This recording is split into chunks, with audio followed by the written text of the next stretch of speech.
Dicen que la patria es un fusil y una bandera. Mi patria son mis hermanos que están labrando la tierra. Mi patria son mis hermanos que están labrando la tierra. Mientras aquí nos enseñan cómo se mata en la guerra. Ay, que yo no tiro, que no, ay, que yo no tiro, que no, ay, que yo no tiro contra mis hermanos. Ay, que yo tiraba que sí, ay, que yo tiraba que sí, contra los que ahogan al pueblo en sus manos.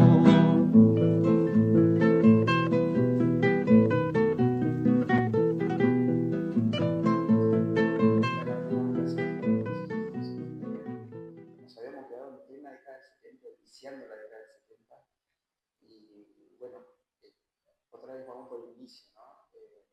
Vamos a contarnos un poco cómo te conociste con tu compañero, cómo fue esa relación. Bueno, yo me parece que ya te comenté mi pasaje por la universidad. Y en el año 1973, en una peña que se hizo en el centro estudiante, eso creo que lo comentamos en la entrevista anterior, ahí yo me afilié a la Federación Juvenil Comunista. Y ahí conocí a Galo, una persona, él es descendiente de norteños, digamos, sería un colla, con esa paz y tranquilidad que tienen ellos. Y bueno, toda la vida fue comunista porque su padre él lo era y su abuelo era anarquista, así que una familia muy politizada, con un concepto de la actividad de las mujeres en todos los rubros que yo no vivía en mi casa. Mi padre era chileno y los chilenos son bastante machistas hasta en la actualidad. Y entonces tenía esa estructura familiar. Bueno, lo conocí a Galo, que me sacó de esa estructura. Realmente vivimos casi 50 años juntos. Y yo viví en el barrio Las Flores hasta que me casé, que fue en enero del 75. En agosto nació nuestro primer hijo, Sebastián, y ahí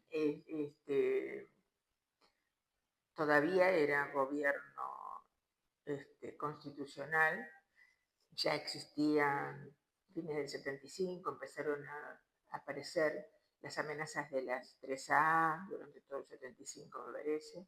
Ya hubo gente que se fue del país por esas amenazas en esa época. Y después vino el 76.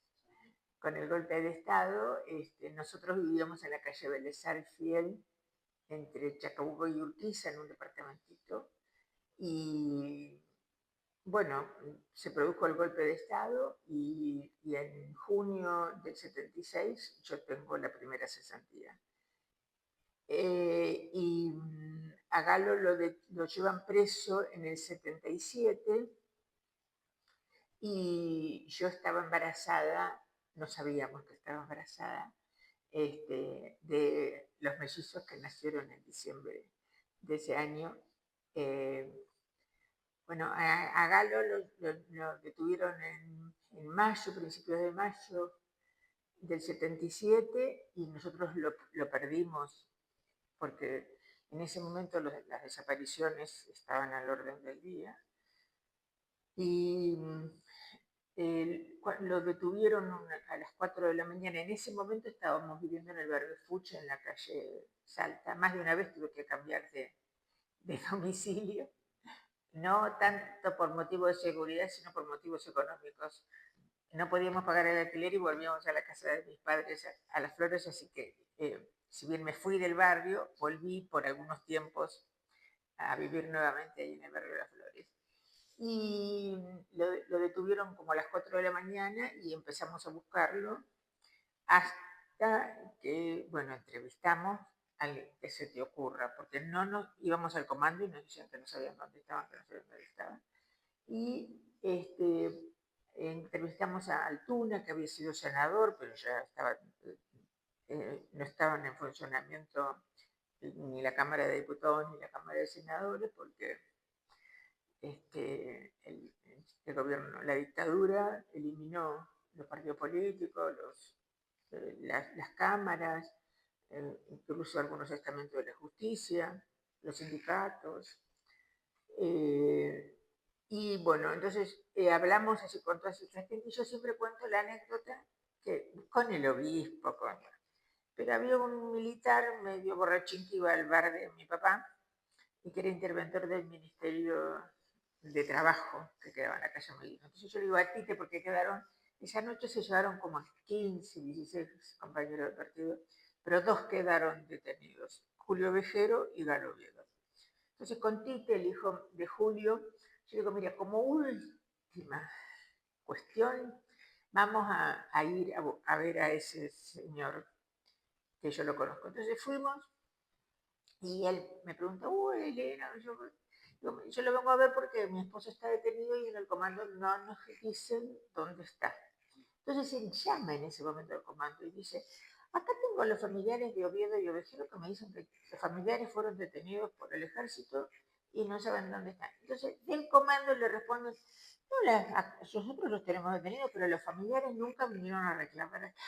Nosotros habíamos ido todos los días, mañana, tarde y noche. Bueno, entonces nos vamos de ahí al comando y había uno que nosotros con Tite le habíamos puesto Mr. Sonrisa porque él bajaba y nos sonreía todo el día. ¿Qué quieren? No tenemos noticias.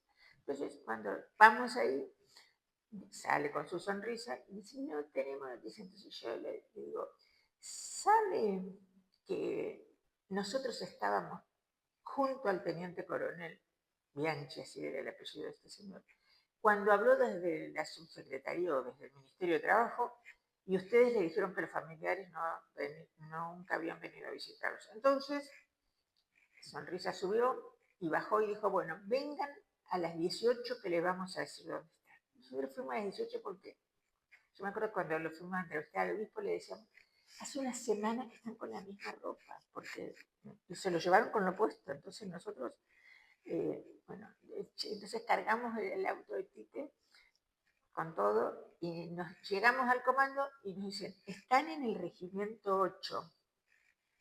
Entonces nosotros nos fuimos hasta el regimiento 8 y ya era ponemos la segunda semana de mayo, porque la habían detenido la primera semana de mayo, y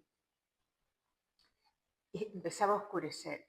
Y nosotros le dijimos a los de la puerta, venimos a ver a 2 que están detenidos acá. Entonces le dijeron, esperen. Y vimos que hacen el cambio de guardia en ese momento. Entonces decíamos con Tite, acá en esta noche, en esta oscuridad, va cada vez más de noche, nosotros acá esperamos. Y al rato salió alguien, pero estuvimos como una hora ahí afuera esperando. Y nos dice, vengan mañana a las 8 de la mañana o a las 9, no recuerdo qué. Entonces, nos fuimos, ahí fuimos con la esposa de Ovejero, mi mamá que tenía adoración por Galo y con Sebastián por nuestro hijo. Y estos dos, cuando nosotros llegamos, el responsable de ese lugar había dicho que los podíamos ir a ver, cuando nosotros llegamos, sacaron en una cuadra que había soldados, no sé si descansando porque había unas camas, y nos hicieron pasar a nosotros. Y acá había un pasillo. Y entonces llaman a Ovejero y a Oviedo, y ellos salen por ese pasillo. Y entonces yo, que estaba de este lado, le dije, Galo, Galo. Y entonces Galo le dice a Julio, me parece que escucho la voz de Elena. Y entonces los soldados que los llevaban, los militares, los hacen entrar en esa habitación y ahí nos reencontramos con toda la alegría del reencuentro. Y yo le digo, ¿por qué iban tan derechitos? Y los dos dicen, habíamos pedido una entrevista con el teniente coronel para que nos explicaran por qué estábamos presos acá. Y yo, con el amor de siempre, digo, hasta el último momento mantuvieron su dignidad, porque imagínate, lo sabían hace una semana que estaban presos con la misma ropa puesta, sin pidiendo explicaciones. Yo digo, ¿qué? Bueno, después un día podíamos ir a visitarlos ahí al Regimiento 8 y un día de vuelta los perdimos. O sea, llegamos ya, no están más, otra vez ¿dónde están? Pero siempre tenemos un alma caritativa y ahí nos cuentan que lo habían llevado a la seccional primera. En la seccional primera de vuelta, no, si no autoriza el ejército no los pueden recibir. Y yo había tenido un alumno, Víctor Hugo, que estaba, misteriosamente, estaba ahí en la policía porque se trabajando, duró poco, era un tiro. Entonces me ve y me dice Elena, porque mis alumnos me tratan siempre así, con mucho afecto. ¿Y qué haces acá? Me dice, ¿qué viniste a hacer? Yo le digo, no, él fue alumno mío en la 34. Digo, mi esposo está detenido acá, pero los trajeron los militares, así que ellos son los que tienen que autorizar las visitas. Entonces, pasa un rato, suena el teléfono y Víctor Hugo atiende y se lo pasa al que estaba superior de él, que estaba sentado al lado. La segunda vez hace lo mismo y la tercera dice, sí, bueno, sí. Y cuelga y entonces su superior lo mira así suspendido y dice, ¿qué pasó? Del comando dijeron que la señora lo puede visitar a su marido todas las veces que quiera. Tengo un par de preguntas antes que sigamos. Primero, ¿cómo fue tu adhesión al Partido Comunista? ¿Por qué ese interés de asociarte a ese partido? Ya a principios de los 70. Bueno, yo ya me parece que te conté que empezamos a tener participación política, pero no partidaria, en la universidad cuando se creó, es decir, luchamos por la creación de la Universidad Nacional.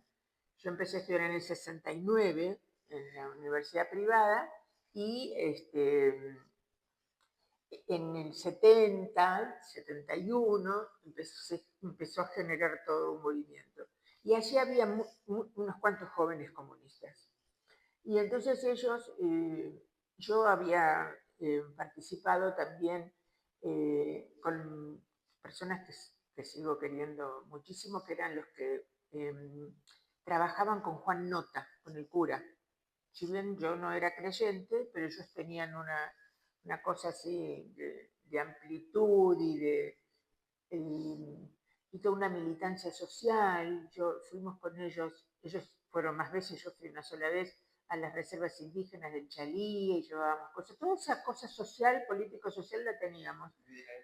Muy de la época, muy de la militancia. Había muchos curas tercermundistas. Yo tengo grandes recuerdos por Juan, un cura del Ángel, que fue del kilómetro 5. Me parece que el único que siguió como cura fue Juan, que había venido de estar con De Nevares en Neuquén. Gente con una conciencia social realmente magnífica. Y entonces, bueno, ahí empezó mi militancia político-social. Y después cuando conocí a los compañeros, un gran amigo que se fue a estudiar a Bahía Blanca, ahí conoció a la Federación Juvenil Comunista, y José se afilia a la FEDE y me empieza a mandar los diarios del partido. Entonces yo ahí tengo mi primer nexo con el partido. Y después me uno a los compañeros que estaban acá. Era todavía época de dictadura, la dicta blanda, como le decíamos nosotros, porque en esa época en Rawson podías entrar con otros niveles, entonces los compañeros así con esa chanza que solíamos hacer, era la dictadura de Onganía, Levinson y Lanusse, y los compañeros habían formado el Encuentro Nacional de los Argentinos, que la fórmula fue alén de sueldo. Ahí en esa oportunidad hubo Comínguez y Mira, fueron dos diputados del partido que estaban en esa fórmula. Bueno, entonces ahí yo me uno al encuentro y después, como te dije antes, en esa peña, un compañero que había venido, acá había mucho movimiento social y político de Buenos Aires, me propone afiliarme, yo acepto, nos afiliamos una amiga mía y yo los dos y empezamos a militar y realmente lo que dice el partido tiene vigencia para mí hasta hoy. Ayer escuchaba a un periodista que decía, dicen que el socialismo está muerto y que la solución es el capitalismo. Pero este no era comunista, pero decía, es una contradicción, decía el periodista, porque los problemas que tenemos en el capitalismo, de hambre, guerras y miserias y diferencias sociales y todas esas cuestiones, son problemas del capitalismo. Entonces, que hay que buscar un cambio para esto.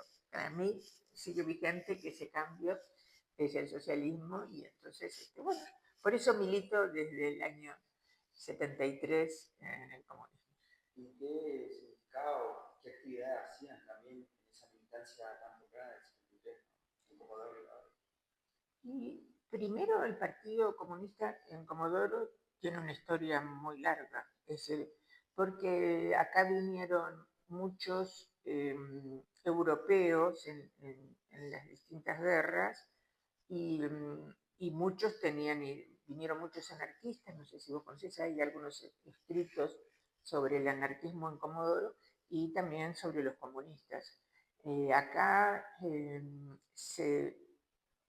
hay un compañero Gómez de apellido que escribió un libro que se llama Las huelgas petroleras de los años 50, fines de los 50, y que el partido tuvo amplísima participación y bueno, y entonces teníamos un partido con historia en Comodoro importante. Por ejemplo, entre los fundadores del gremio de SUPE, donde existió IPF, SUPE supo ser un gremio muy combativo. Había una placa donde estaban compañeros en esa placa como Gatti, Vano Gas, compañero Ovejero, que siempre hacíamos chanza con Julio. Él tuvo 5 cesantías en IPF, que es el compañero que yo te decía que estaba detenido con Galo. Que una cosa de cómo las derechas siguen teniendo esos mecanismos que serían como tienen un nombre que no me va a salir la palabra, porque Julio Vejero lo habían operado en marzo de la cadera y cuando se lo llevaron preso caminaba con muletas y no le dejaron pasar las muletas porque podían ser elementos de contundencia. Pero con eso le escribimos hasta primatesta, mira, con Tite para que le permitieran no usar las muletas. Entonces, siempre tuvieron esos mecanismos así de crueldad en las derechas, porque ahora cuando vos ves que Milei dice que saca las pensiones y que vos tenés que ir a verificar si sos discapacitado, aunque estés en una silla de ruedas y sin piernas, y si mandar al asistente social a la casa a ver si es verdad o una cosa así. Yo digo, si hay pensiones que fueron mal otorgadas, pero generalmente las cosas mal otorgadas son de los poderosos, porque, por ejemplo, lo de Vicentín, yo mezclo todo siempre, ese préstamo que le dio Macri a Vicentín, sabiendo que estaba en el veraz, sería, no sé cómo se llama, lo del banco, y que no tenía capacidad de devolución, le regalaron ese préstamo y después no se pudo nacionalizar porque, bueno, los capitales se pusieron en favor de eso, que tienen puertos en el río Paraná, que nacionalizar eso significaba sacar otros negocios que hay debajo de eso. Bueno, en mi militancia yo siempre digo que, el otro día les decía a unas compañeras, a mí, y yo digo que soy comunista porque en una época era como una cosa, no, yo no, somos gente normal y luchadora y nada más, entonces no tenemos nada de distinto ni de agresividad en los comportamientos, nada. Bueno, si hay que discutir, discutimos, pero yo discuto ideas. ¿Había trabajo social de parte de ustedes en Comodoro Rivadavia? Y lo seguimos teniendo. Sí, sí. Nosotros tenemos el local propio en Comodoro Rivadavia, en la calle Chaco, y con un grupo de compañeras que las menciono porque el otro día le hicieron una entrevista y ellas también agradecieron al Partido Comunista. Hay un comedor comunitario y se hacen trabajos allí, hay taller, ellos tienen taller de carpintería, nosotros como La Parra también tenemos se está haciendo un curso de electricidad para que la gente que no tiene trabajo por lo menos pueda tener elementos mínimos como para conseguir trabajo. Eso perdura, la actividad político-social y gremial. Nosotros en este momento se están haciendo los juicios de lesa humanidad en Comodoro, el primer juicio por las desapariciones y las detenciones que hubo en Comodoro y en Santa Cruz Norte, y a mí me llamó la atención un policía, una compañera me decía, pero los policías también fueron detenidos, y sí, los policías también fueron detenidos. A mí me sorprendió una declaración que hizo un policía, Quinteros, dos hermanos, el primero que declaró, porque decía que cuando fueron a su casa a allanarlo, encontraron un cuadro que le había pintado un amigo sobre la cara del Che, y ese fue el motivo de... Lo torturaron espantosamente, así que... Sí, de pico tronco, si querés escuchar, a mí me impactó. Pero ¿por quién le preguntaban? Por Masclán, por Astol, eran compañeros del partido, los dos fueron en distintos periodos secretarios del gremio de gas del Estado, es decir, acá hubo mucha actividad gremial. Sergio Muñoz Luna fue secretario general del Sindicato de Petroleros Privados, que le pusieron bomba en la casa, también vivía en la calle Misiones, en el barrio Pietro Belli. No, el partido ha tenido una presencia importante en lo gremial y también en lo social. Recordarán a Cacho Gatti, que fue durante años de la Asociación Vecinal del Fuch, es decir, no solamente se hace, sino que se muestra y se demuestra, porque ese es gimnasio que ahora lleva el nombre de él, que le pusieron el nombre de él cuando él todavía estaba vivo, que demuestra que los comunistas en Comodoro hemos hecho algunas cosas. La sede está en el barrio Petrovelli, ¿no? La nuestra sí. ¿Es casual que esté en el barrio Petrovelli? Es totalmente casual, y ahí te cuento la anécdota. Estaban Juan Carlos Abrairo, un compañero ya fallecido, y Galo buscando una casa para comprar. Y aparece esta casa en el barrio Petrovelli, la van a ver, les gusta, porque tenía un salón como de un negocio y una casita al lado. Y bueno, se resuelve comprarla, se hace finanzas para eso, y bueno, se hace la escritura y vamos a tomar posesión de la casa. Y tomamos posesión de la casa y entonces Galo le dice al matrimonio, en un matrimonio con 2 hijos, y Ayes de apellido, y entonces le dice, ¿por qué venden la casa? No, dice la señora, mi marido está enfermo y yo no tenía obra social, no, una cosa así, y con un cáncer bastante grave, y entonces resolvimos vender la casa para tener elementos para... ¿Y ahora dónde se van a ir? No tenemos... A ver, dice, se quedan acá. Entonces partimos el local, nosotros utilizamos la parte del salón y ellos siguieron viviendo, y ya se afilió al partido, bueno, adoración teníamos mutua, y siempre contamos una anécdota, porque como debemos haber sido los únicos que compramos un lugar, y los anteriores dueños que no tenían dónde ir siguieron viviendo en él. Después esa compañera falleció en un accidente, y bueno, el señor falleció con su problema de salud que tenía, pero sí, es decir, fue casualidad, pero además tenemos esa hermosa anécdota de convivencia con esta compañera.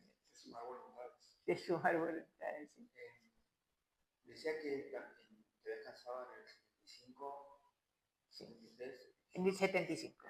75, y que también vivías en el Puig, pero a veces... Cuando nos casamos vivimos en Vélez Sarsfield y Alem. Sí. En Vélez Sarsfield, entre Chacabuco y Urquiza. De ahí volvimos a la casa de mi mamá porque no podíamos pagar el alquiler. Después nos fuimos al Fuch, y ahí lo detuvieron a Galo. Entonces yo volví otra vez a la casa de mi madre, porque bueno, entraron a la noche y mis padres estaban asustados, así que yo volví Y ahí ese año hice la licenciatura en la universidad, en la privada, ¿eh? Porque un grupo de compañeras solicitaron que se habilitara el quinto año. Yo me había recibido en el 73 de profesora en Ciencias Naturales y había un año más para ser licenciada. Lucy, porque yo lo planteé a la universidad que pongan ese quinto año y si se encuentra, no sé cuántas alumnas eran, hacemos el quinto año. Y yo empecé ahí de casualidad, porque de solidaridad para hacer número, y ahí en el medio de eso lo detienen a Galo. Y como yo te comentaba en la vez anterior, mi mamá siempre fue una persona que quiso que estudiara yo. Y entonces, ella, cuando lo detienen a Galo, ella me dice, Nina, ¿y por qué no seguís? Total, acá yo lo cuido a Sebastián. Y así seguí. Y en el medio se produce una vacante de un cargo de jefe de trabajos prácticos de zoología y me dicen de tomarlo ese cargo. Y yo, en amigas, digo, pero ¿sabes que yo estoy cesante de provincia y la ley de cesantía por razones políticos y gremiales dice que por 5 años no podías entrar a ningún organismo ni del Estado, yo no podía ejercer más la docencia, por lo menos por 5 años. Y dijeron, ella muy, a pesar de que no nada de afinidad política, no, me dijo Elena, mira, estás embarazada, tu marido está preso, listo, te dejamos. Y yo te voy a proponer. Y me propusieron y me tomaron. Y cuando se enteraron los milicos que yo estaba dando clase ahí, pusieron el grito en el cielo. Entonces insistieron que me echaran. Y yo tenía una panza así, no sabía que iba a tener mellizos. Entonces, ahí se portó bien el obispo, que la universidad dependía del obispado, porque les dijo, no la voy a echar ahora en este estado, que está embarazada, y el marido está preso, así que después cuando tenga los hijos, sí, y efectivamente fue así. Esto que te cuento, los mellizos nacieron el 3 de diciembre, y cuando yo fui a tomar las clases en marzo, me dijeron que no me podían tener más y ahí me cesantearon. Esa es mi segunda cesantía. Entonces, y ahí, bueno, yo tenía, ya te cuento también lo del parto, yo tenía fecha de parto para el 21 de diciembre. Y entonces yo le dije a los compañeros, yo voy a pedir para que lo traigan a Galo para el parto. ¿Cómo vas a hacer tú? Bueno, entonces fui al comando y dije, bueno, con un embarazo tendría de 7 meses, 8 meses ya. Y le digo, bueno, yo vengo porque necesito que lo traigan a mi esposo para el parto. El militar ahí me miró así con cara de espanto. Me dice, pero usted la que va a parir es usted. ¿Para qué lo necesita su marido? Yo, no, nosotros hicimos juntos el curso de parto sin dolor, así que él me tomaba el tiempo de las contracciones y el jadeo y no sé qué, no sé cuánto. Venga dentro de 3 o 4 días, no, pero ahí me poner vos, y este era un sargento, el otro era el grado superior. Así bueno, fui y yo, que a mí me gusta portarme mal hasta el día de hoy. Entonces, esa para mí era portarme mal delante de ellos. Yo me portaba bien, pero para ellos era una cosa espantosa. Entonces, cada vez que iba me preguntaba, pero la que va a parir es usted, ¿para qué lo quiere hacer? Y yo le decía, pero nosotros hicimos el curso de parto, lo cual era cierto. Para el primero, hicimos juntos, él me tomaba el tiempo de las contracciones, el jadeo, totalmente cierto lo que yo les decía. Y entonces el último ya me dijo, pero usted sabe que si lo traen para lo que lo pide, le tienen que pagar el viaje a un policía que lo vaya a buscar, a otro policía que lo vaya a traer, y después que lo lleve. Usted resuelva eso y después nosotros resolvemos. Y ahí el general García, que era el general de Tacón, me mandó una carta que decía, no lo podemos traer a su esposo a los fines requeridos porque están las próximas libertades de Navidad. Así nos enteramos, había una amnistía en Navidad, creyentes en las buenas costumbres que sean de cristianas, que eran las antípodas de lo que había planteado para los creyentes. Yo digo que lean algunos evangelios sobre Jesucristo. El de Sara me gusta mucho a mí, el evangelio sobre Sara, de la bondad de Jesucristo, que nunca hubiese aceptado esos mecanismos de crueldad. Bueno, y entonces ahí yo, el 3 de diciembre a la tarde, sentí algunas contracciones, estaba estudiando con una compañera, íbamos a rendir estadística, y ella me vio como cara rara y me lavó la cabeza. Me acuerdo que yo estaba tan panzona que no podía lavarme el pelo así, sino que de espaldoso, y ella en la cocina, en la mesa de la cocina, me lavó la cabeza. Me dice, Elena, no te noto bien. Entonces, y después llegó una amiga de mi madre, que su padre era médico, me dijo, Elena, tenés cara de parturienta. Bueno, me voy a ir al hospital porque ese era el día del egreso, de la fiesta de egreso de mi hermana, que se recibía maestra.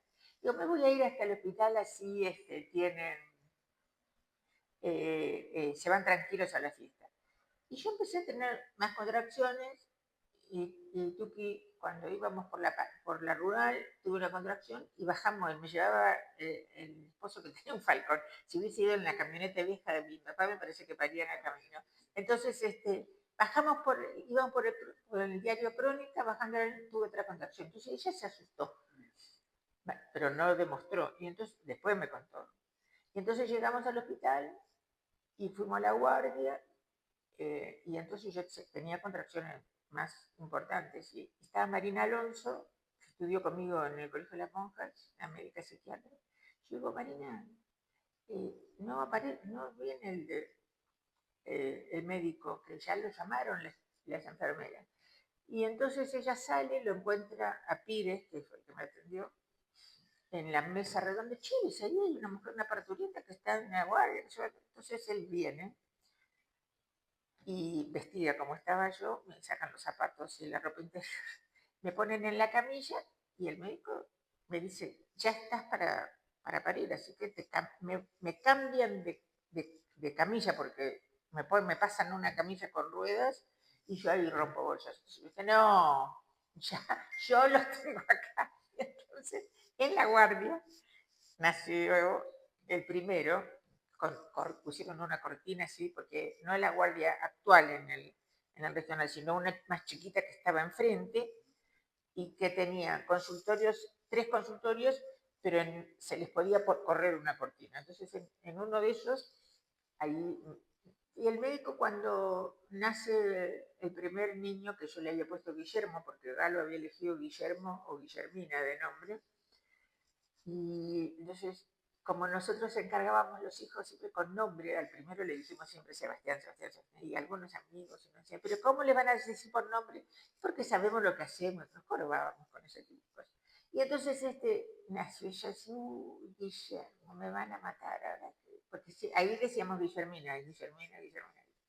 Entonces este médico, que yo no le tenía mucha simpatía, porque a él le insistía que engordaba de más, y él me decía, yo había engordado 11 kilos hasta el 8º mes. Me decía, las mujeres vienen acá con 20 kilos de más, y vos me venís a hinchar porque tenés 11 kilos. Y yo decía, pero yo me conozco, con el otro embarazo engordé 7 kilos, no estoy engordando de más. Y aparte, los 2 primeros meses, cuando lo detuvieron a Galo, yo bajé de peso, no es que aumenté de peso. Entonces yo me notaba eso. Entonces él dice, yo le digo, bueno, el bebé sería gordo. No teníamos buena relación, las palabras, el diálogo era así medio. Yo digo, el bebé sería gordo. Y él me dijo, no. Y bueno, le digo, entonces pasó algo, porque él me dice, quedaste panzona. Y ahí yo le digo, el bebé sería gordo. Y bueno, algo pasa. Entonces yo tengo la imagen hasta el día de hoy, porque no me habían hecho, había ecografías en Buenos Aires, acá en Comodoro no se hacía. Yo no hubiese tenido plata para pagarla tampoco, pero no había ecógrafo acá en Comodoro. Entonces, como yo hinchaba, me habían convocado para el 6 de diciembre para hacerme una placa, a ver porque engordaba además. Y entonces él pone la corneta hacia mi panza y palidece de golpe. Yo le pregunto, ¿qué pasa? Viene otro, me dice. así me enteré que iba a tener otro niño.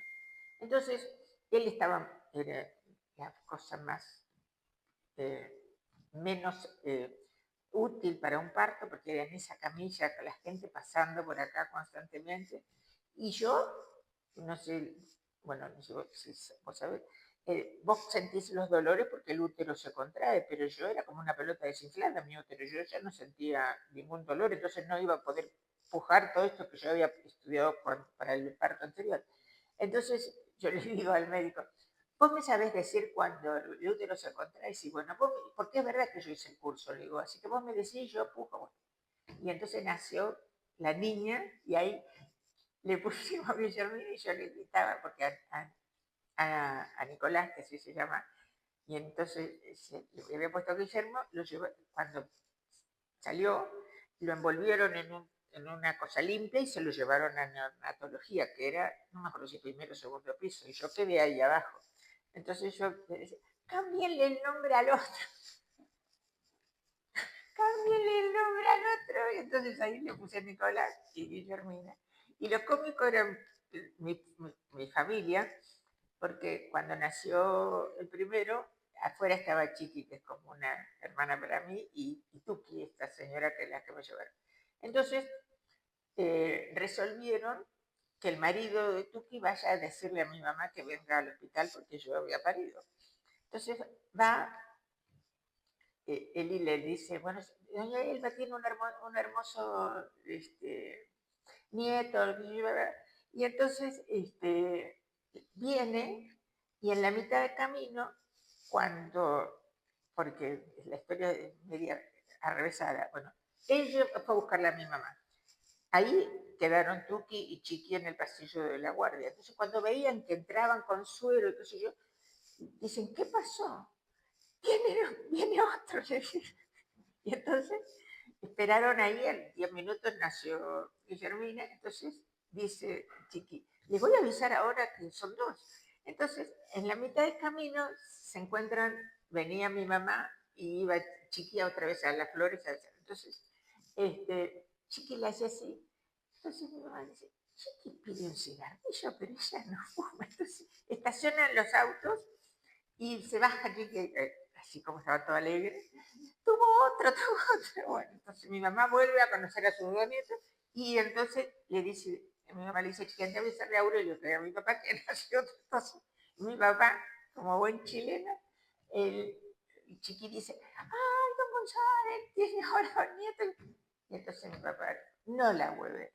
Se fue para que fuéramos tranquilos a la fiesta. Vienen y me dicen que nació un varón. Y ahora vienen y me dicen que nacieron dos. No se entendía nada. Bueno, ese fue el parto. Y Chiqui se fue al correo después al rato, no me acuerdo ya si ese día o al otro, porque nacieron, y puso un telegrama para la cárcel de Rawson, dirigida a Galo, que decía, llegaron Nicolás y Guillermina, Elena está bien. Nosotros con Carlos, él iba a entender perfectamente de qué se trataba porque teníamos esa forma, nosotros nos podíamos mensajear de cualquier forma. Entonces, Galo, bueno, lo llaman Galo Oviedo y él recibe un telegrama como faltaban 20 días para el nacimiento. Y dice Galo, yo me acerqué porque recibíamos telegramas casi siempre nada más que para avisar de muertes. Entonces ella acercó a la reja y leyó el telegrama porque yo siempre dije que quería tener mellizos. Y Galo me decía, Elena, pasar de 3 a 4 en la familia es una cosa, pero de 3 a 5 va a ser difícil. Ninguno de los dos tenía trabajo, y yo ya había tenido las cesantías y con este embarazo. Pero a mí siempre me gustó la idea de tener mellizos. Entonces, el negro recibe el telegrama y se quedó así, medio así helado, y entonces dice hasta los canas empezaron a hacer así, como, ¿y qué decía el telegrama? Y entonces el negro se dio vuelta y le dijo, son dos. Me encanta eso de que siempre estaba esperando el telegrama de la muerte y ahora... Una de la vida. Bueno, y nosotros, cuando ese Milico nos dijo, el general García nos dijo que estaban las próximas libertades con los compañeros. Ya Ángel Vélez estaba desaparecido, pero Hilda, una muy buena amiga, nosotros le mandamos un bolso con toda la ropa, no me acuerdo, de jabón hasta porque, para que si se le ocurría bañarse. No le entregaron nada, entonces llegaron esa noche, salieron en las libertades también Masclán, que yo te lo mencionaba, y Astolfo. No salió Julio Vejero porque hizo un reclamo colectivo. Cuando le tocó repartir el pan, primero repartían el pan y después les daban, tenían que hacer.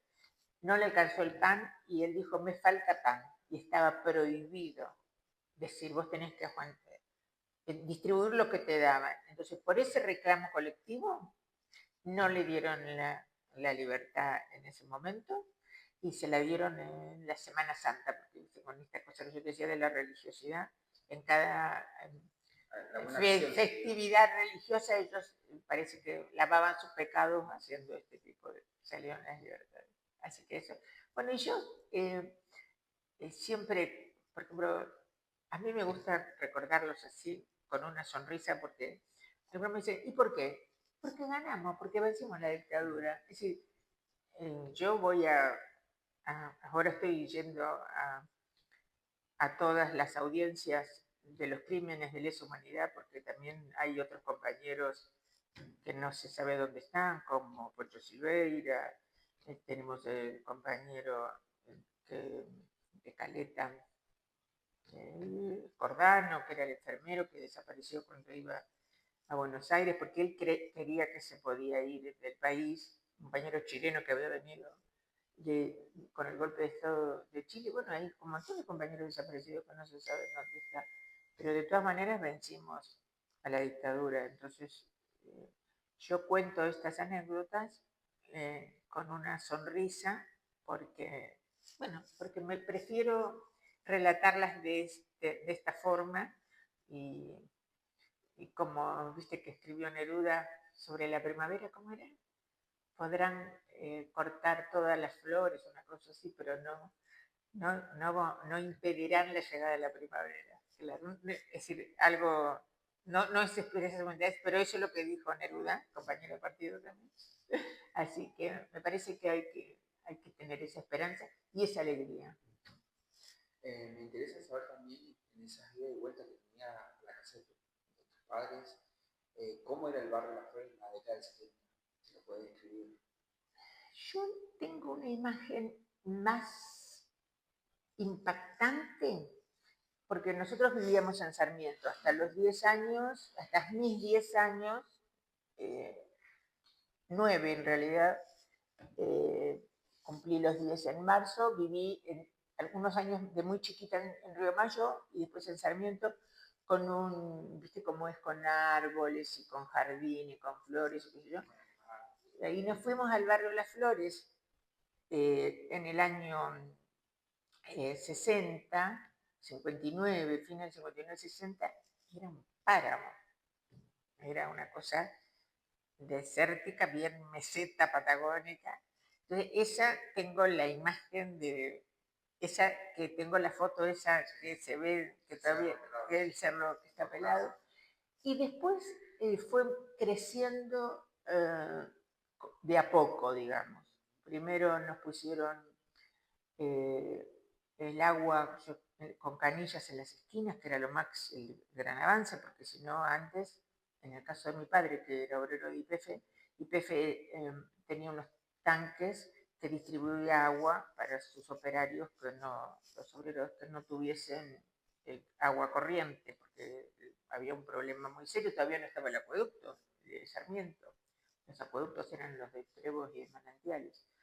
Y después vino la luz, el colectivo al principio llegaba hasta La Paloma, después llegó hasta el Pollo Dorado, que es la parada. Así que fue creciendo de a poco y con reclamos. Nosotros, bueno, yo te comenté que integré la comisión directiva de la asociación vecinal y íbamos pidiendo cosas así, el gas, Y las cloacas, la historia de las cloacas fue toda una historia, porque nosotros teníamos un baño afuera, una letrina con un pozo negro, eso era, y nos bañábamos en un cantón, porque no había otra forma de hacerlo. Entonces fue avanzando el barrio de a poco y tuvimos algunos momentos difíciles.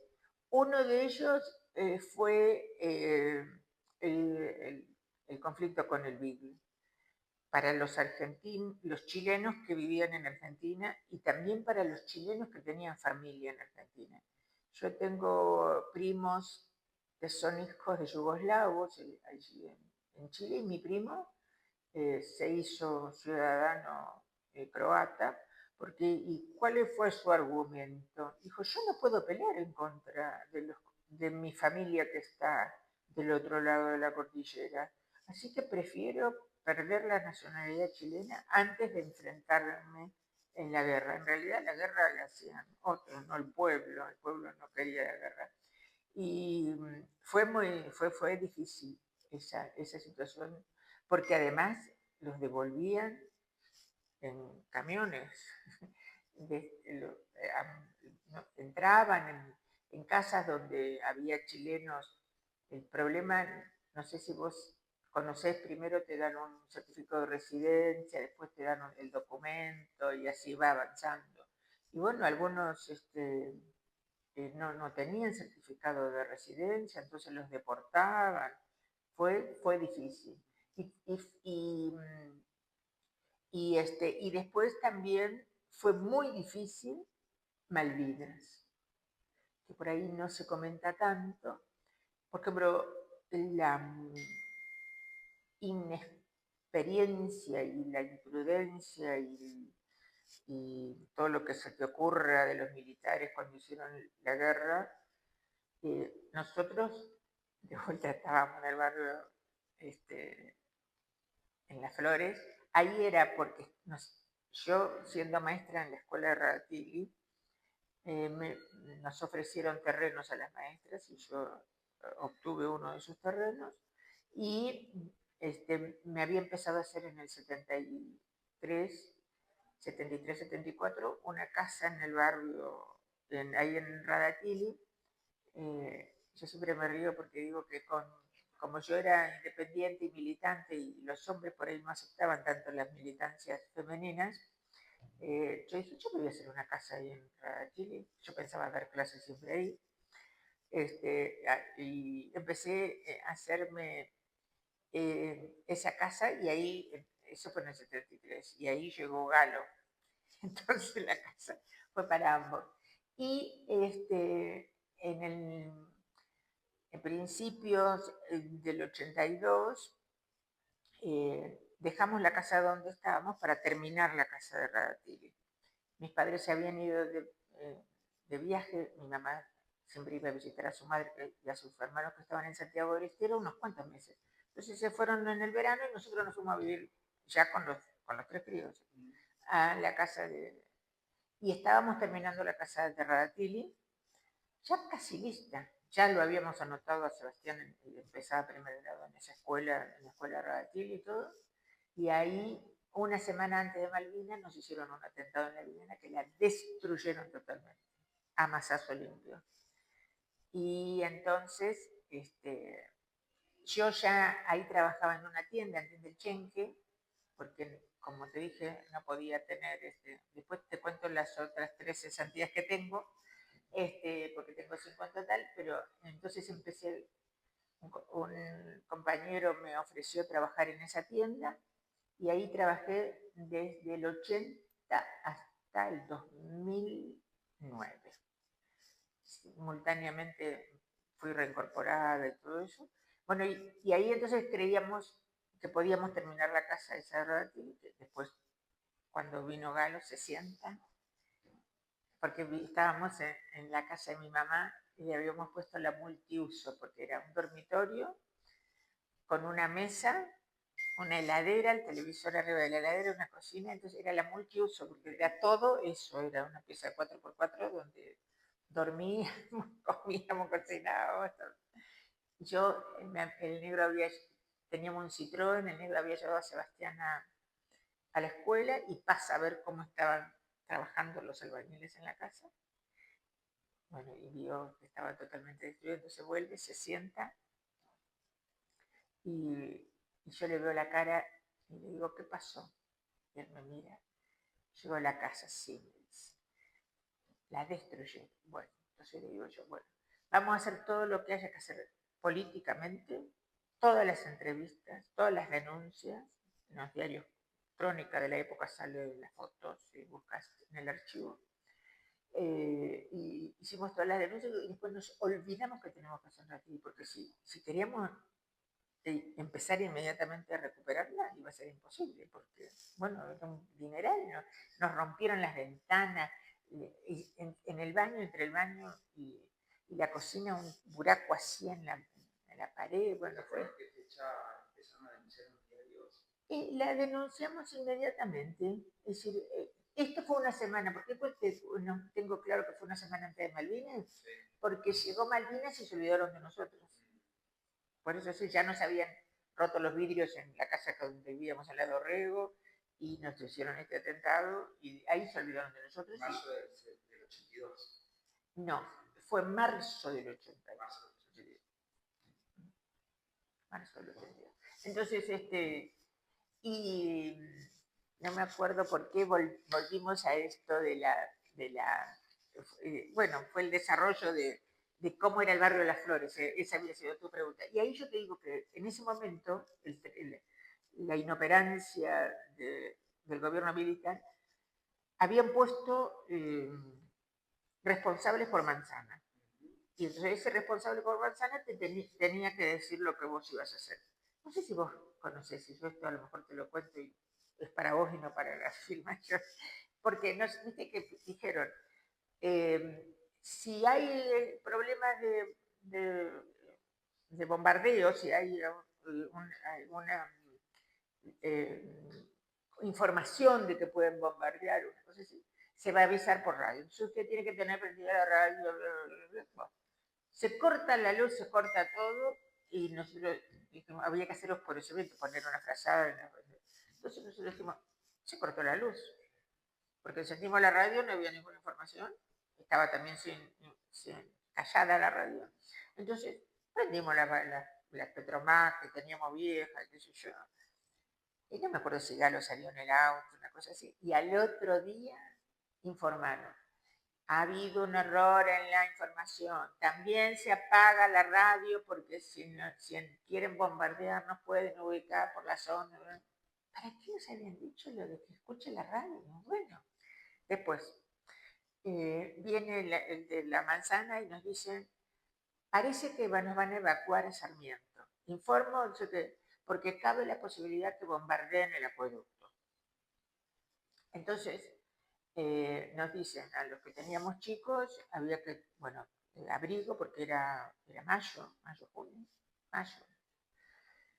Esto que te digo, entonces había que comprar ropa de abrigo, si tenías chicos, antidiarreico, para el auto, nafta, un bidón más de nafta, y no me acuerdo una serie de cosas. Yo compré todo, pero Galo me decía, Elena, no, las evacuaciones no pueden ser en auto, son siempre a pie, porque se te para un auto en la mitad del camino y adiós evacuación. Yo voy a hacer todo lo que me dicen porque no vaya a ser cosas que después digan los comunistas, son los que se opusieron a la evacuación y qué sé yo. Evidentemente no nos evacuaron, porque no era la metodología, y acá cuento siempre la anécdota, y nos decían, con la casa hay que dejarla. Y yo, frente del bar Aconcagua, vivía una tía, hermana de mi madre, que era modista, y su gran tesoro y todo era la máquina de coser. Y ella me decía, pero Elena, yo no puedo dejar la máquina de coser, si nos van a evacuar, yo voy a llevar la máquina. Eso es lo que pesaban esas máquinas, ¿no? Pero yo lo que te digo es, para que veas, es decir, yo no sé si en el centro tuvieron estas vicisitudes con de la manzana. Yo, eso que te digo que me gusta por darme mal, yo iba al supermercado y compraba nada más que lo necesario. Y había algunas con changuito así. Compraban todo el agua, todo lo que se te ocurra perecedero para tener. Y entonces yo le decía, ¿por qué compras tanto? Por la guerra. Yo no compraría, porque saben que en la guerra, cuando se enteran quién tiene comida, van y le sacan y le llevan la comida. Esa imagen de carros llenos me hizo acordar la imagen de la pandemia. ¿Te acuerdas de la pandemia? Igual la gente que podía compraba carros llenos de papel higiénico y dejaba a los viejitos sin nada. Y en la pandemia nos ponían a los jubilados, porque yo tengo 76 ahora, nos ponían a los adultos que fuéramos a comprar entre las 7 y las 8 de la mañana. Yo iba, primero aprendí a hacer el pedido por internet, iba a retirarlo entre las 7 y 8. Yo decía, pongan un horario a la tarde, porque hay adultos mayores que nos gusta dormir. ¿Por qué nos ponen entre las 7 y las 8 de la mañana que vayamos a retirar las cosas? ¿Sí? Y en la guerra era el acopio. Entonces digo, no, la gente se entera. Los que están muertos de hambre se enteran donde hay comida, te van a ir a sacar, pase peor, así que compras lo justo. Sí, sí. Y otra pregunta iba dirigida contabas esto de las manzanas. ¿Sabes cómo se organizaba esto de que una persona estaba encargada de las manzanas para este periodo de guerra? Y eso lo resolvieron los militares, porque no era algo que vos decías, vamos a elegir al tipo cubano, los de CDR, no. Acá era, te decían, no, este va a ser y él, en el caso nuestro, era un señor que vivía en la calle Rivadavia, porque eran ganaderos, araucarias, me parece que no me acuerdo los nombres de las calles ahora. Esa manzana era la nuestra, pero todos los días era distinto, no sabías lo que ibas a hacer. Sí. Claro, sí. Y el otro que estábamos hablando es el atentado, vos contabas los propios atentados que sufriste vos y tu familia. Contanos ese atentado que sufrió el partido. El partido tuvo una bomba, ya teníamos el local ahí en la Chacabuco, y había no sé si vos conocés que cuando se produce la vuelta a la democracia en Nicaragua, que ahí hubo un dictador de un montón de años, se hicieron lo que se llamaban las brigadas del café. Como en esa zona el mayor ingreso de dinero era por la venta del café, iban desde acá algunos compañeros de todos los partidos que iban a cosechar café.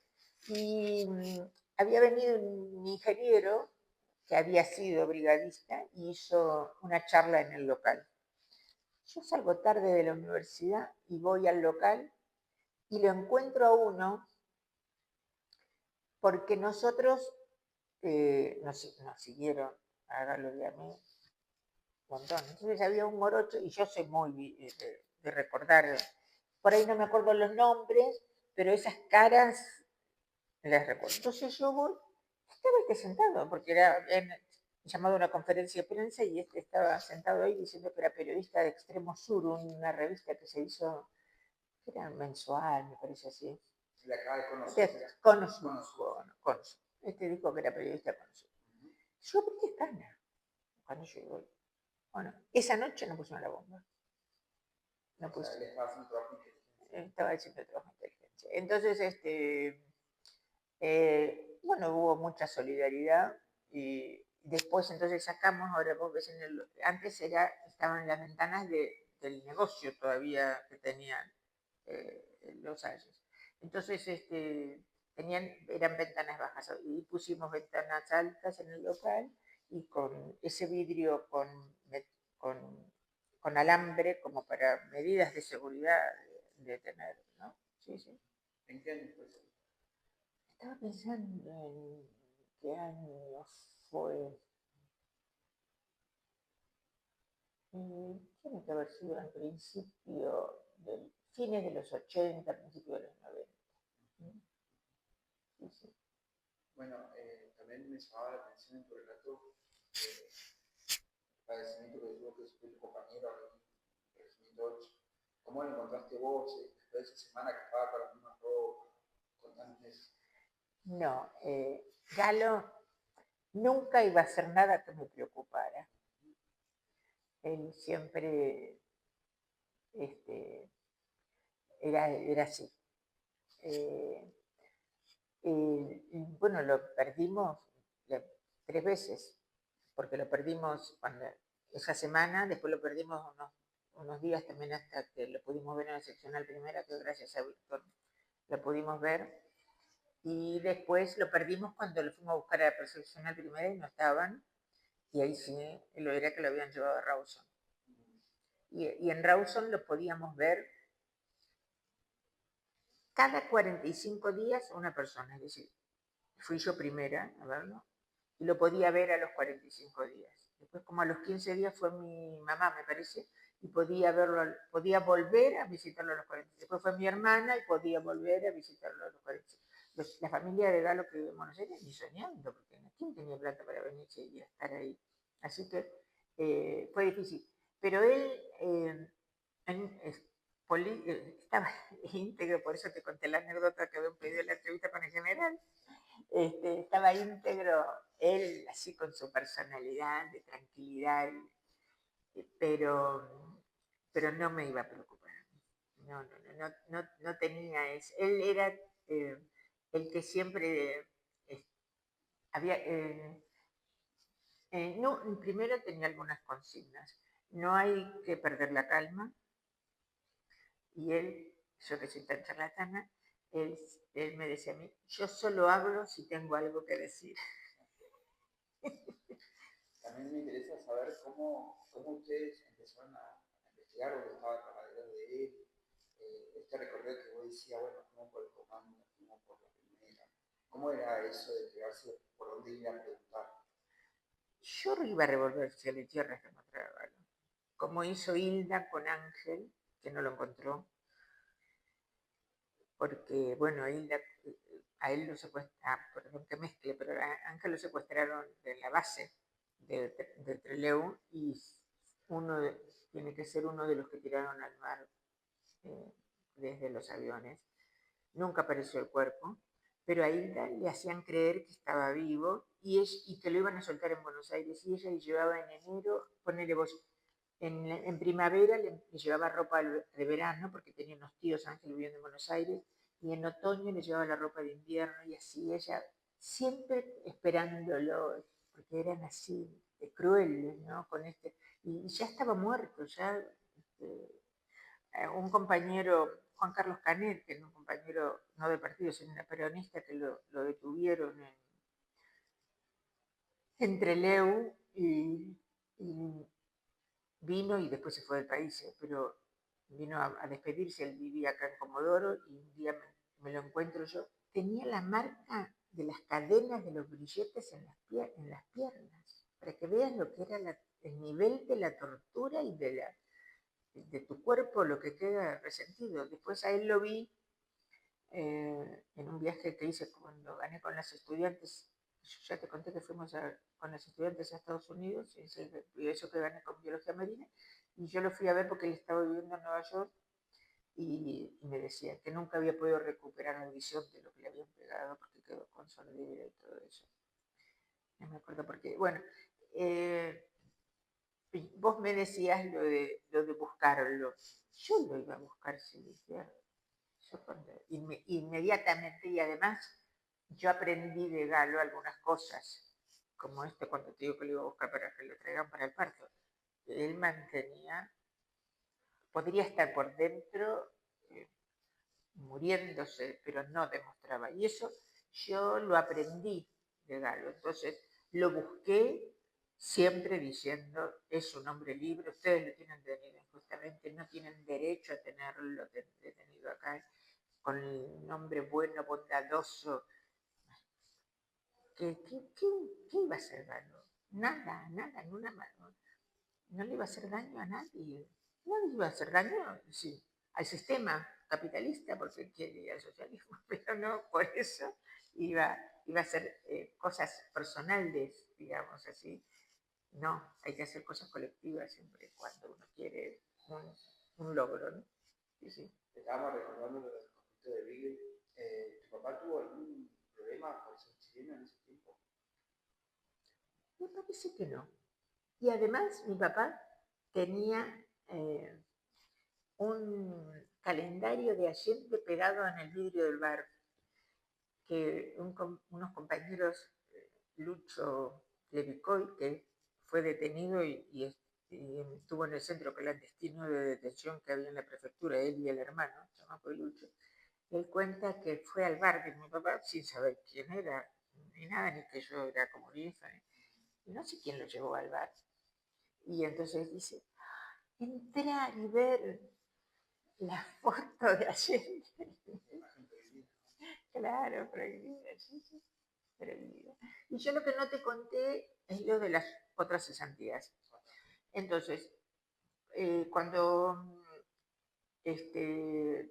ya estaba en la cesantía en provincia, yo terminé la licenciatura en el 77, y entonces unas compañeras dijeron que podía ir a dar biología marina o genética, que había tenido una excelente profesora, o química biológica, y me inscribí y no me dejaron entrar. Y después, cuando nacieron los mellizos, yo fui al comando un montón de veces a decir que me levantaran la imposibilidad de dar clase. Entonces, después de ir un montón de veces, bueno, aplicando la necesidad, 3 hijos, y una familia, y bueno, la necesidad, y yo no sabía hacer otra cosa más que dar clases, pues yo. Entonces, en el 80 me permiten uno de los que apareció me dijo, anótese como suplente. Y yo me anoté como suplente, me llaman. Marzo, Elena González, me dieron educación para la salud en quinto año, otra de biología en segundo o tercer año, y trabajé bien, marzo, abril, mayo, junio, hasta julio. Y ahí Eduardo Cabezas, que había sido profesor mío en la universidad, me vi por los pasillos porque la Universidad Nacional funcionaba en el Perito Moreno en ese momento, no tenía edificio propio.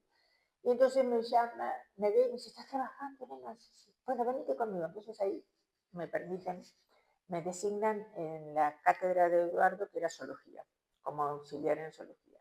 Y entonces, en vacaciones de invierno, un joven que era compañero de trabajo, que era preceptor, va a casa, yo no estaba, y le dice a Galo que lo vea porque tenía que darme noticias, una información de cosas que habían pasado en el colegio. Y entonces yo fui hasta en la calle Saavedra, voy y me dice, mira Elena, no te asustes, yo soy compañero, vine acá porque no podía seguir estando en Buenos Aires, dice, pero yo quiero que sepas que vinieron los del servicio, la CIDE de aeronáutica, a tomarle declaraciones a los estudiantes. A mí me pareció tremendo, sin autorización, sin informarle a los padres, una cosa espantosa. Bueno, le tomaron declaraciones a los estudiantes de quinto año. ¿Qué les enseñaba yo en educación para la salud? Derecho a las vacunas, qué sé yo. Y ahí la señora Leiva era la rectora. Ella se portó muy bien, dijo que no tenía ninguna queja. No se portó bien, sino dijo la verdad, no había ninguna queja sobre una persona y qué sé yo. Y entonces este joven me dijo, y ya está firmado que no vas a poder volver después de las vacaciones. Y yo, con las enseñanzas, yo el primer día después de las vacaciones de invierno me presento y la señora Leiva me da la información de que no podía seguir. Y el otro día, porque una compañera de educación de ciencia de la educación hizo una cosa sobre la historia del gremialismo, y yo busqué papeles que tenía. Un lunes me dejaron sentir. El martes le mandé la nota a la directora pidiendo, y a quien corresponde, que me reincorporara. Y Eduardo también después me avisó que le habían dicho en la universidad que no podía trabajar más. Y ahí fui a hablar con el rector, el cura que no me voy a acordar el nombre, si me acuerdo te lo digo, 1-0. En mi vida hablé con una persona a la cual no pude llegar, porque yo le decía, yo lo único que necesitaba era un comprobante que diga que yo había trabajado en la universidad. Usted nunca fue designada, no está en nuestros legajos, pero yo trabajé desde marzo hasta junio, desde abril hasta junio, necesito para pedirle recomendación. Usted y así 1-0. Lo más anticaridad que haya visto en mi vida. Y entonces esa fue mi quinta cesantía. Y debo decir, que ya lo he manifestado, que en el primer lugar que me reincorporaron fue la Universidad Nacional de la Patagonia. Así que estoy muy agradecida a esa situación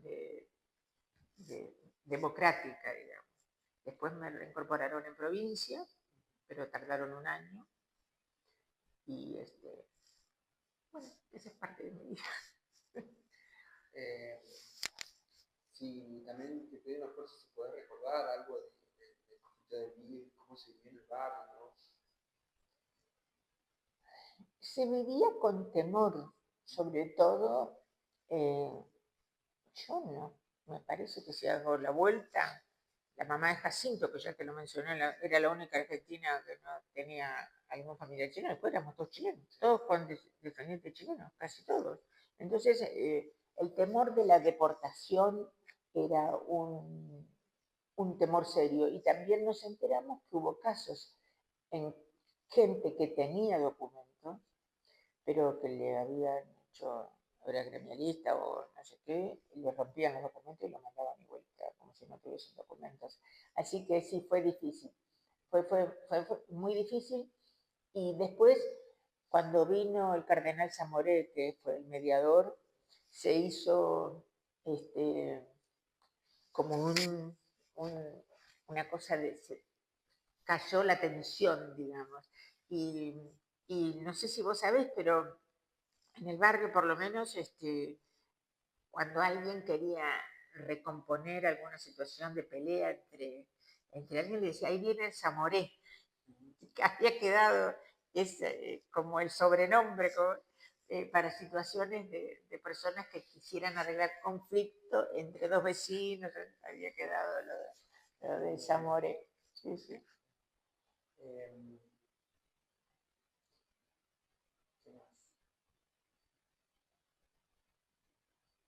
Bueno, hablamos de compañeros, hablamos de los dos conflictos más grandes que se vivió acá en el sur, que fueron el conflicto de Malvinas. ¿Cómo recordás el final de esa década del 70, todavía están en el poder? El finales de la década del 70 fue un final de la dictadura con mucha vida política, porque finales de los 70 las juventudes tenían eso de que los estudiantes eran la levadura de la que hablaba Violeta Parra, era una cosa cierta. Así que fue una etapa buena en ese sentido, porque hubo movilización, hubo mucha militancia, y después la dictadura del 76 aprendió de esto, por eso desapareció a los militantes, los 30.000 desaparecidos son todos militantes de la clase obrera, los estudiantes. No sé si vos has tenido la oportunidad, mira que yo no debería sorprenderme, pero por ejemplo, si vos vas a la Facultad de Ciencias Exactas de la UBA, hay una parentela de nombres de desaparecidos, de estudiantes, docentes, no docentes. Es una cosa tremenda. Y hay gente que no toma dimensión de lo que fue la dictadura. Es decir, hay una diferencia, por eso yo te decía que cuando esperábamos en Rawson para entrar a visitar a Galo, esperábamos en la vereda enfrente y te iban llamando de a uno. En la dictadura, la dicta blanda, la señora de la esquina te dejaba entrar a la casa, te daba café, te ayudaba, era una mujer muy solidaria. Bueno, no me acuerdo, la detuvieron, en la dictadura no estuvo más esa mujer.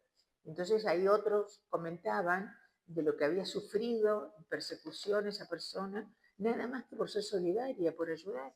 Viste que el Evangelio dice visitar a los enfermos, visitar a los presos.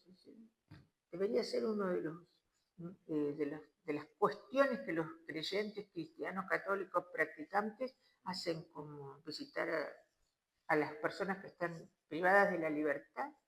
Tendría que ser una cosa normal, ¿no? Acá, a esta mujer, no por visitarlos, nada más que por colaborar y darle un poco, porque bueno, yo fui en junio, embarazada ya, de 3 meses, y habría estado 1 hora, y después fue mi mamá, y mi mamá, vengo a visitar a mi yerno Galo Oviedo, y los canales decían, preso político, preso común, preso, le decía a mi mamá, está acá privado de su libertad, porque te exigían, y algunas compañeras, eh, las, eh, el maltrato y el manoseo que había ahí, porque algunas compañeras hasta las hacían desnudar por si llevaban algo.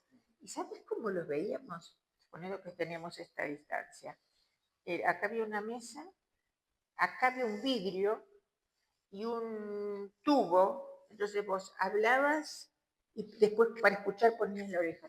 Yo la primera vez que lo fui a ver a Galo, lo llevé a Sebastián, que tenía 2 años. Todavía no cumplía los 2 años. Y como él, el día que se llevaron al padre, no entendía nada, lo único que le decía a los militares era, malo, malo, le decía. Y estábamos un día en la anónima comprando, y yo lo llevaba, viste, el que tiene para el carrito ese para los niños, y estaba en la cola, y él le dice a la señora que tenía al lado, vinieron unos señores vestidos de militar y se llevaron a mi papá. Él no entendía de la gravedad de la expresión que estaba haciendo. Pero entonces yo vi que él tenía la necesidad de verlo al padre y lo llevé la primera vez nada más. Era para que lo viera que estaba, pero fue tremendo, porque él le quería hablar al padre, lo quería tocar y no, estaba... Bueno, yo lo que te quiero decir, ¿qué le íbamos a poder pasar a través de ese tubo que era para poder hablar? Y había compañeras, era para denigrarlas aún más, que las desnudaban y para ver si llevaban algo. ¿Qué vas a llevar? ¿Qué vas a pasar? No había forma de pasarles absolutamente nada. Entonces sí, no. Y fue muy, muy, muy cruel las detenciones en esas cárceles, en otras mucho peor.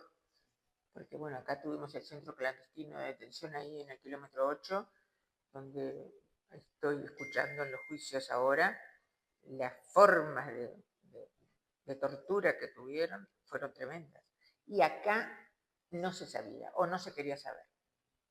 Hasta ahora estuvimos contando este momento tan duro de detención de Galo, de tu perspectiva, cómo vos estabas con tus hijos, tu familia, y cómo se organizaban para ir a ver cada 45 días.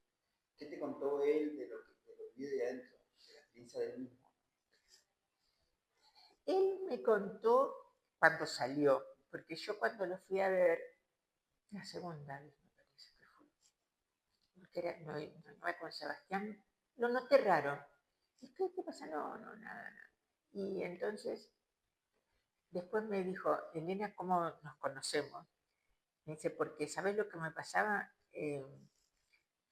Cuando te castigaban, te mandaban a los chanchos, que le llamaban ellos, que eran celdas pequeñas, donde me parece que podías estar así en cuclillas nada más, porque eran espacios chiquititos donde no estabas acostado ni nada, y ahí te tenían 2 o 3 días, a veces no te daban de comer, según las cosas que hacían. Y a él lo mandaron a los chanchos porque se reían. ¿De qué se ríe? Dice que porque lo imitaba Galo a uno que tenía una tonada norteña, y no sé qué le iba hablando, pero Galo tenía así una cara de sonrisa, digamos. Y entonces le dice, ¿por qué se ríe? No sé lo que le habrá contestado, y lo mandaron a los chanchos. Esa fue una de las veces. Después me contó por qué había quedado Julio, porque pidió que no le alcanzaba pan, y algunos compañeros estaban mucho tiempo en los llantos. Sí, sí, sí. Así que bueno, esas fueron épocas difíciles, mucho como te digo, pero les ganamos. Y algunas cosas no se pudieron resolver inmediatamente porque hubo, primero no se condenó inmediatamente a los militares, si bien Alfonsín hizo el juicio a la Junta, después Menem hizo el indulto, entonces hubo que seguir luchando para que los militares puedan ser juzgados y condenados, y no hacer lo que hicieron ellos, que mataron indiscriminadamente, nada más que por el hecho de querer hacerlo y castigar a los que querían cambios en la vida del país, ¿no? Así que, bueno. Bueno, hablamos del Centro Argentino de Detención en el 2008, en Comodoro. Nos contaba un poco también cómo era la estructura de la represión, la primera, que estaba asesinar primero como algo grave, ¿no? ¿Qué papel cumplió la prefectura? Vos sabés que yo creía que la prefectura había sido centro clandestino de detención exclusivamente para chilenos, porque ahí estuvieron presos, estuvo Eugenio Obreque, un compañero que vivió acá en Comodoro y fue secretario del partido en Caleta, y también los dos hermanos Levicoy y algunos otros, pero ahora cuando estuve la semana pasada en el juicio, Miguel, el compañero peronista que estuvo, tiene un apellido que no me lo acuerdo, Jairo, no sé, que vivía en el barrio 9 de Julio, él contó que primero lo llevaron a la prefectura. Y ahí dije, mira, la prefectura no fue solamente para los chilenos, sino también fue para otros compañeros que fueron llevados a la prefectura. Y después también hubo otro centro de detención clandestino en la Federal, que estaba subiendo la Rivadavia entre Urquiza y Maipú. Y ahí pusimos un pañuelo un 24 de marzo hace tiempo como centro, un pañuelo. Y fue centro clandestino de detención. Después también jugó un papel importante, también en lo del Beagle, ese centro que había del CIDE que funcionaba, ¿viste en eso que es de la policía que está bajando la Rivadavia, bajando la LEM? Del diario Crónica, en las esquinas de arriba del diario Crónica, ahí hay algo que es de la policía. Como una asociación de algo de la policía. Pero ahí funcionó una seccional y ahí funcionó un centro de investigación o una cosa así. Yo sé de algunos compañeros que fueron llevados ahí, sobre todo chilenos, que fueron llevados ahí para hacerles declaraciones clandestinas, digamos, tomarles declaraciones en forma clandestina. Ahí también funcionó. Porque, bueno, si bien ahora en el juicio ese, perdón que reitere lo del juicio, pero esto es una novedad. Cosa 8008. Claro, ahí yo cuando escuché las declaraciones de los policías de Santa Cruz, me sorprendí, yo no sabía que habían sido detenidos los policías y en algunos casos también torturados. Sé de algunos militares que fueron exonerados, soldados desaparecidos, hay unos cuantos. Hay un compañero que desapareció de camino de Sarmiento a Comodoro, que estaba haciendo el servicio militar en Sarmiento. Hay ese tipo, pero de la policía, y evidentemente no perdonaban a nadie que pudiese tener un pequeño esbozo de algo de militancia política o alguna cosa así. Un retrato del Che, como sí.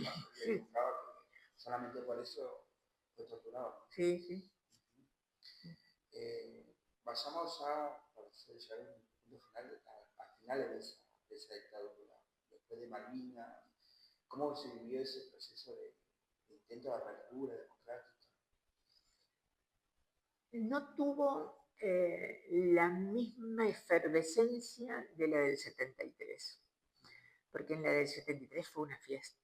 Yo te contaba que el 25 de mayo es ese día que me afilié a la FEDE, estábamos en una peña, porque nosotros salimos a festejar la democracia, los jóvenes, era una cosa así de mucha alegría, porque... Y en cambio en el 70, en el 84, si bien con Alfonsín también hubo un sector de juventud que acompañó, no tuvo la misma característica de cuando asumió Cámpora, porque estaba todo mucho más difícil. Y si bien Alfonsín tuvo la valentía de hacer el juicio a las juntas, después vino Aldo Rico y toda esta gente que les hizo hacer cosas bajo presión, digamos, que él desaprovechó, porque por ejemplo yo en la Semana Santa esa que nos mandó a la casa diciendo la casa está en orden, con todo el pueblo en la plaza, era el momento de decirlo, los juzgo, los condeno, ¿verdad? Y desaprovechó para mí la oportunidad. A mí yo estaba en la plaza acá, en la San Martín, estábamos, y a mí me dio mucha bronca cuando los mandó a la casa diciendo la casa está en orden. Para mí desaprovechó una oportunidad, desmovilizó, y después, bueno, tuvo que hacerlo el indulto y todas esas cosas, hasta que se reabrieron todas las causas y eso. Y en mi caso, yo disfruté mucho la reincorporación a la universidad y disfruté mucho cuando me reincorporaron en provincia. Pero para mí la cesantía fue la de provincia porque era la secretaria gremial de la Asociación Docentes Provinciales. Y yo recuerdo que Galo era miembro del Comité Central del partido y había una reunión de Comité Central. Yo le mandé un telegrama que decía festejemos, me reincorporaron, una cosa así, al Comité Central. Y agarré, yo tenía los 3 chicos y lo que llegué a casa, salía de la tienda a las 8 de la noche y recibo el telegrama de la reincorporación. Entonces había una chica que estaba con nosotros ahí y le dije, ¿te quedás cuidando a los chicos?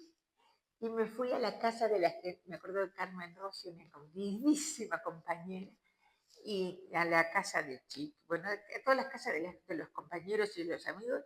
Yo entraba, y paraba el auto en la puerta, abrazaba a todos, decía, me reincorporaron, iba hasta la otra casa, me reincorporaron, disfruté esa reincorporación. Y al otro día me fui, en la escuela 1 funcionaban la supervisión técnica general de escuelas y la supervisora era la señora Witty. Y me dijo, hola Elena, sí, vengo porque me reincorporaron. Bueno, volverás en marzo. Vuelvo hoy. Elena, están terminando las clases. Vuelvo hoy y me reincorporo hoy a la escuela de Radatilia. Así que me tuve que reincorporar porque yo, era no tenían derecho, yo no quería dejarlo para mañana, no, esperar a marzo, era decir, no, hoy me reincorporo. Me reivindicaron un derecho y hoy, y así fue. Claro. Sí. Acto de justicia también, o sea, veo tu voz y es como que un acto de justicia. Sí. Además, peleado, porque yo, bueno, no nos conocíamos, pero me parece que me vas conociendo. Yo el 10 de diciembre asumió Alfonsín, el 11 le mandé carta pidiendo la reincorporación a todo el mundo que quería que me reincorporara, a la universidad, a la privada no, pero a la universidad, a provincia, a Nación del Perito, todo. Y a mí me parecía que eso era lo que había que hacer, que inmediatamente que volvía la democracia, empezar a reclamar los derechos que nos habían conculcado. Entonces, eso hice y no me respondían. Entonces, en abril, me parece, fines de marzo, le escribí una carta a Alfonsín, donde le decía, doctor Alfonsín, le cuento, y le decía, fui cesanteada en tal fecha, en tal lugar, en tal... y le mencionaba las 5 cosas. Entonces digo, usted se preguntará por qué yo le cuento esto. Porque pedí la reincorporación en tal, porque había hecho notas. Y entonces Ana Rossi, una querida amiga que ya no está en la universidad, yo iba todos los días a pedir mi reincorporación a la universidad, me sentaba, funcionaba el rectorado en el ex hotel de turismo y me dice, Ana, cuando yo me siento, Elena, esperadnos un ratito, pero no nos vas a hacer otra carta, ¿no? Yo la miro y digo, Ana, la carta no es contra ustedes, es dirigida al presidente, porque ¿cuántas veces he venido acá y no? Y eso hizo que me reincorporaran en la universidad, en el primer lugar que me reincorporaron, y me reincorporaron, si bien yo había sido dejada cesante de otra cátedra, me reincorporaron en la cátedra de Eduardo Cabezas, que se llamaba Fundamentos de Biología, una cátedra de geología, que también disfruté muchísimo. Y me da risa porque con los estudiantes que fueron mis alumnos, nos seguimos encontrando con el afecto de haber compartido momentos muy, muy lindos en la universidad en ese momento, porque también había toda una cosa, cuando Eduardo me presentó ante los estudiantes, hizo una locución diciendo quién era yo y por qué me habían echado y por qué él consideraba que era justo lo que estaba haciendo y cómo había que disfrutar el logro de esos pequeños recuperación de derechos, ¿no? Porque yo después aprendí a vender cosas en una tienda, pero yo no sabía otra cosa que dar clase. A mí, si vos me preguntás qué es lo que me gusta de trabajo, la docencia a mí me encanta, me gusta mucho y me parece que enseñar es una de las cosas más hermosas cuando los estudiantes, vos te das cuenta que aprenden lo que vos les enseñás. Porque también los hay, esos profesores que dicen, los chicos tienen que estudiar. No, yo tengo que enseñar, que son dos cosas distintas. Después el estudiante, su responsabilidad es estudiar, pero la responsabilidad docente es enseñar y llegar a que los estudiantes comprendan lo que vos estás enseñando. Y por último, Elena, hacerte, por favor, una reflexión final sobre esa última dictadura. Bueno, a mí no sé si la reflexión final será sobre la dictadura. Yo creo que lo que hay que reflexionar es que nosotros no debemos permitir autoritarismos en nuestro país ni conculcación de derechos. Entonces, bajo eso te digo, he vivido 2 dictaduras y no quiero nada que se parezca a las dictaduras. Por eso, cuando hablan de modificar los regímenes laborales, cuando hablan de modificarnos las jubilaciones, cuando ya nos quitaron el derecho a la jubilación de ama de casa, esos son síntomas de autoritarismo. Uno de los síntomas de autoritarismo de este momento es lo que quiere hacer el gobernador de la provincia del Chubut cuando dice que quiere quitar los privilegios. Tener fuero sindical no es un privilegio, es una necesidad, porque si vos no tenés un fuero, el patrón, cuando te pones a pelear con él o a discutir, para no decir más, porque está violando derechos, sin fuero te echan al otro día. Los jueces, yo puse, porque el otro día me tocó hablar en una charla, si no tuviesen los jueces los fueros, la jueza que liberó a los 124 compañeros que habían sido detenidos en la marcha de jubilaciones hubiese sido ya cesanteada porque mi ley inmediatamente le hizo una causa. Con 3 motivos, ahora no los tengo, pero lo podés buscar vos, hay tres motivos. Prevaricato me parece que es el primero, desacato, no sé. No, ella dice, fueron detenidos, no dicen ni cómo los detuvieron ni por qué causa, entonces la gente no se la puede tener detenida porque no te gustó la cara. Y bueno, a mí me parece que la reflexión que yo haría es, hay que luchar por mantener los derechos que la dictadura nos quiso sacar y no no lo logró porque nosotros lo recuperamos, y todo lo que hemos recuperado, todo lo que hemos ganado en el feminismo, en la ley de aborto, la identidad de género, todo eso no podemos permitir que nadie nos lo venga a sacar. Entonces la reflexión mía es luchar. Elena, ahora recordemos una pregunta que quiero hacer. Estaba hablando del atentado que sucedió del partido y decías vos, había alguien de inteligencia de la revista Cono Sur. Si recordás algo de esa revista, cómo surgió, cómo fue su impresión. No, yo no, lo que la revista, para mí, que escriban lo que quieran, ese no hay problema. Pero sí te puedo decir quién era esa persona. Porque cuando Galo sale de la detención, los compañeros del Partido Comunista Francés lo invitan a la fiesta de la Humanité, que es la fiesta de la prensa del Partido Comunista. Entonces él primero va a Kiev, donde ahora hay guerra, y si lo invitan a ir, y después estuvo en París.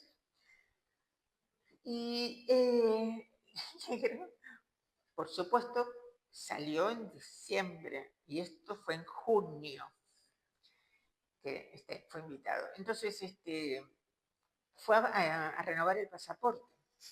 Y se presentó, yo vengo acá, soy secretario del Partido Comunista, vengo a renovar mi pasaporte, y bueno, ganas no sabían qué hacer con el negro ahí, porque ¿qué le iban? Ya había salido en libertad, ¿no?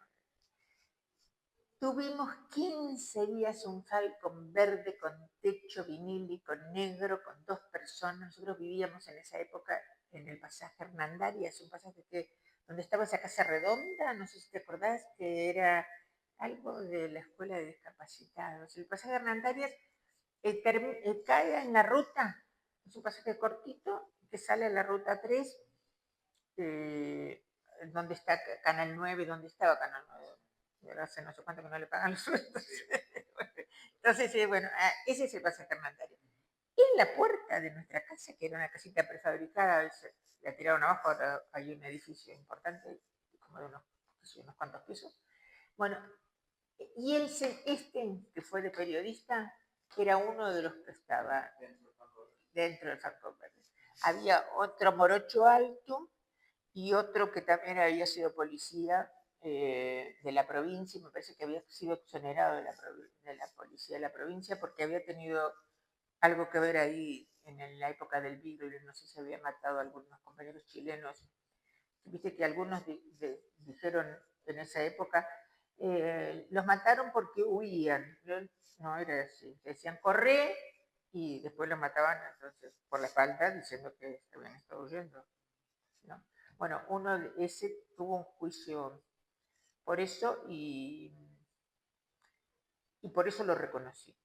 Yo tengo grabada la cara, y porque nosotros hacíamos vida totalmente normal. Entonces salíamos y estaba el Falcón ahí, nosotros íbamos, tipo como Galo que yo te enseñé, que es, no, lo último que se pierde es la calma, salíamos.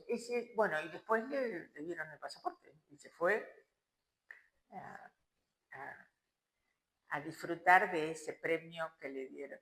Y el negro me decía, Elena, nosotros no subimos ni siquiera la democracia de la Revolución Francesa, porque había un stand de los argentinos y a todos tenían que firmar por la libertad de los presos políticos. Y entonces, Elena, todo el mundo firmaba, ponía el número de pasaporte. Nosotros, acá, pero por favor, firmar algo con nombre y apellido y significaba seguramente que te venían a meter y te metían en gana, porque en la época de la dictadura era así, cuidarte de todo. Él estaba sorprendido, sí, disfrutó mucho esa invitación de los compañeros del Partido Comunista Francés. ¿Pudiste acceder al nombre de esta persona que estaba en inteligencia? De algunos me acuerdo. Otros, de ese morocho que que se hizo pasar por periodista. Bueno, hubo mucha gente que colaboró con la dictadura. Ayer mi hijo me preguntaba, me decía, los de las 3A, mamá, eran de Comodoro, algunos, porque vos viste que las amenazas de las 3A existieron. Mario Murphy mostró la carta donde está la amenaza a él, a Néstor Seni, está Juan Nota, está en esa misma lista. Y sí, algunos de las 3A serán alguna cosa que tienen que investigar los historiadores. Bueno, vamos a hacer una pausa y seguiremos en otro encuentro para una tercera parte de tu vida. ¿Te parece? Nos quedamos ahí en la década del 80. Bueno, Elena, gracias. Bueno.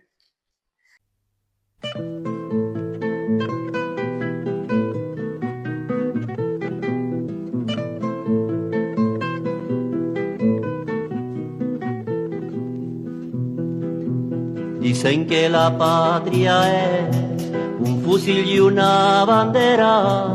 Mi patria son mis hermanos que están labrando la tierra.